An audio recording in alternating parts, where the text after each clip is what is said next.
Hello Internet, and welcome to my live reaction for Fire Force Chapter 215. When we last left our heroes, the fight with the Titanic Infernal was continuing, now aided by the arrival of Company 4. Ogun, aided by Kareen and Pon's buffs, or maybe just Pon's buffs, I'm not entirely sure how the buffs work, that was kind of a thing I forgot about. Anyway, with the help of the buffs, he was able to knock out the Titanic Infernal's arm, and due to all the damage the Infernal has sustained, Kurono was able to put his smoke into the cracks in his armor and then kind of explode him a little bit, but he's still standing.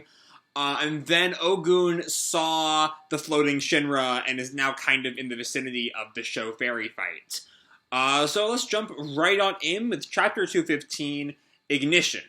This kind of anime style, not quite anime style, cover picture here.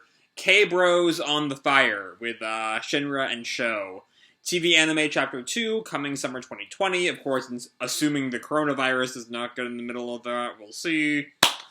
Anyway, we then have a more traditional cover page, this time just with Sho, and an elephant for some reason. Anyway, we open where we left off, with Sho kind of hovering on the arrow in front of Faerie, who is still split in two and is kind of floating there. He strides out of the darkness, seeking a reunion with his brother, but he doesn't yet know what he'll say. And Faerie, we see kind of, puts himself back together.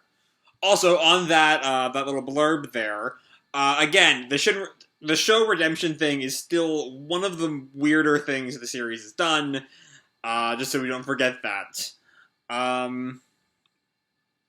Anyway,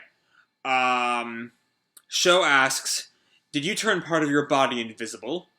And Faerie doesn't really answer that, but he stretches out his arm. "'Tis a bother, is it not? Hopping from one arrow to the next?" And he levitates Sho off the arrow. "And you manipulate gravity as well. How do you explain that?" "Thou showest an interest in me." "All things exert a pull on each other. They possess gravity." Oh, it's one of Fire Force's trademark science lessons. Here we go. "It is law absolute, the law of universal gravitation. A body's gravity correspondeth to its mass. For example, a bowling ball, larger than a tennis ball, that possesseth a stronger gravity. A body with greater mass attracteth a body with lesser mass. That all bodies across the earth are attracted to its surface is largely due to a difference in size." Yeah, this is very high school physics. It's not the abstract light speed shit from the Nether Arc. "My power is to use the Adolla Burst, by which I tamper with this law, and thereby control gravity. If the earth beareth a stronger gravity, I need only grant a body a more formidable mass and density. Atoms compose matter, and to those atoms I apply heat. And then by the Adolla Burst I increase their mass. I can amplify their masses as I please. If a body beareth the same mass as earth, then it will come to float. By adjusting their strength, it is possible to make a body fall to the sky." I don't actually think that's how that works. I think the earth would just fall to the other body. Also, I don't know how the heat increases the mass. So, you see, the problem with these physics lessons in the middle of Fire Force is sometimes they're just wrong physics. Maybe the light speed shit was wrong back in the Sho Shinra fight, but I don't know enough about light speed to know if that works. I know enough about gravity to know that increasing something's gravity would not repel it. It would just draw the Earth to it, which would basically be the same thing. To make it repel would be magnetism. And it was Gold the Butcher was the magnet-using opponent, right? So we already had magnetism. I don't know, that's just not how gravity works. Also, the Adolla Burst, I'm pretty sure, was a pillar thing. But maybe that's gonna get explained, I reckon. "You have the Adolla Burst too?" Yep, here it is. "Ye pillars are not the only ones who can wield the Adolla Burst. I would have been a worthy guardian for thee, but thou refused me. Thou should have let me protect thee." And I don't know what power this is. But this hasn't explained how he's doing the disappearing powers. Like his whole thing so far has just been I mess with mass that somehow makes gravity repel, which does not make any sense, but whatever. But I don't know, just no matter how cool a visual this is, I don't know how this relates to that power. Also, he's clearly still there because he's still monologuing. Thou hast cast off thy duty. Thou hast betrayed the evangelist. And now thou art not more than a poor lost child.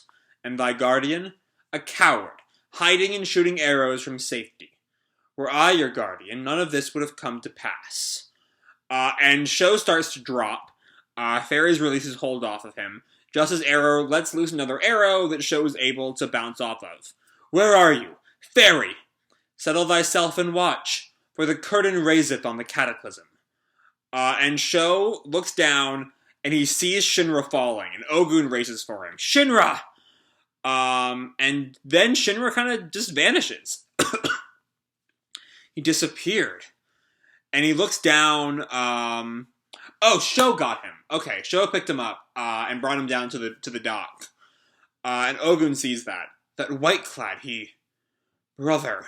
Now we're back with Sho. One thing I kind of noticed, last chapter and this one, the way we really just flip-flop into Sho and Ogun's perspectives without really any warning. But anyway, so Shinra is still unconscious, as he's been since he got hit by Juggernaut's blast, I think. So yeah, this damage is from Juggernaut. Right. For a second there, I thought, Faerie was responsible for this, but this is still Juggernaut stuff. Anyway, Sho just kind of pauses as he looks at Shinra, and he, goes to touch, Shinra's forehead. And just then Ogun calls out, "Hey!" And Ogun lands on the ground. "Hey you, is Shinra alright?" And Sho just kind of leaves. I mean, it's probably for the best. I highly doubt talking with a firefighter is really the best move for him right now.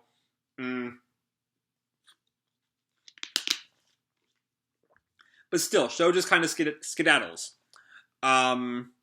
And wow, that's kind of I think that's the first time we've really seen Shinra's chest since he got hit, and he's not looking hot.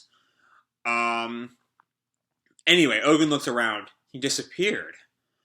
Meanwhile, we then go back to the Infernal, where Kurono is, laying waste to him. He's taken off the Infernal's other arm.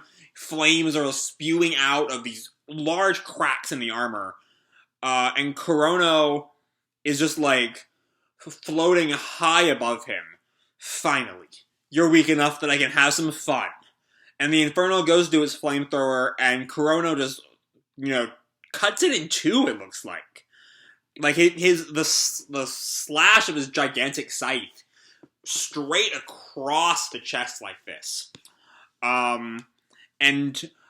Juggernaut and Scop, Kareen, Pan, Ogun, Honda, Oguro all look on in various states of shock, or in Oguro's case, grinning confidence. And the Infernal is finally killed. Huge chunks fall around Kurono. And we see this, black stain in the water. And either Scop or Juggernaut, I can't really tell who, the giant dissolved. And we see there's some kind of sound effect coming from the stain. And another pillar rises. Okay. Yeah. And from there is Faerie on this second pillar.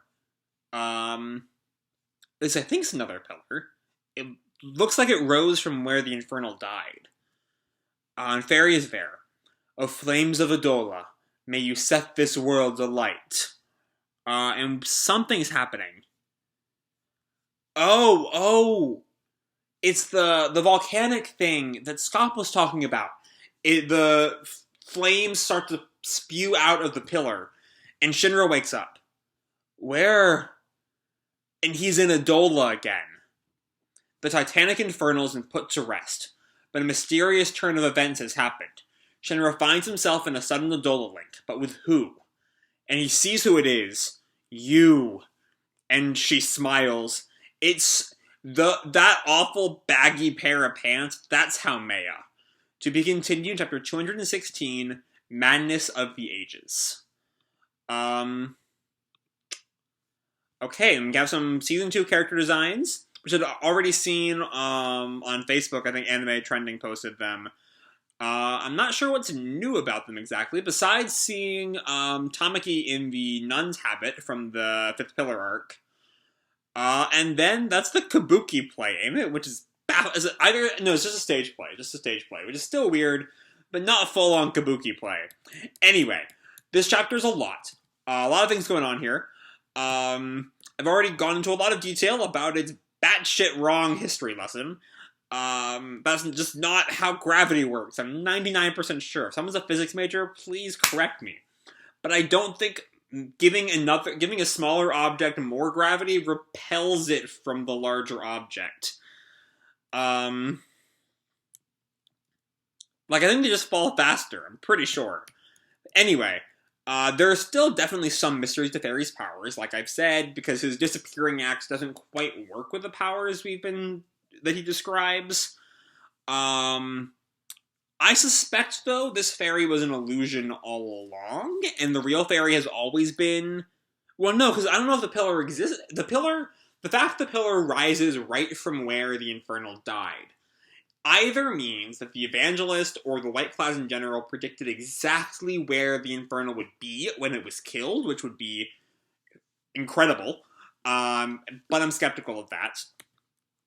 Or that it spawned from the Infernal, which means Faerie could not have been at the Infernal the whole time. Which means there's definitely a lot of mysteries to Faerie's powers we don't know yet. And then some... I don't know if the pillar erupting causes the Adolla link, but Shinra is now having an Adolla link with Haumea. Probably. Almost certainly Haumea. Inca also has those weird pants, but something about this person doesn't really give an Inca vibe. And then Madness of the Ages as the next chapter, that just sounds like a Haumea term. But also, I imagine if Shinra and Haumea are talking, we're going to get some kind of answers next week. But until then, I don't have much else to say, so I'm going to leave this video off here. Hope you all enjoyed the chapter and the video itself. If you did, feel free to drop me a like or subscribe, do whatever makes you happy, And remember, your life is your own, okay? Bye!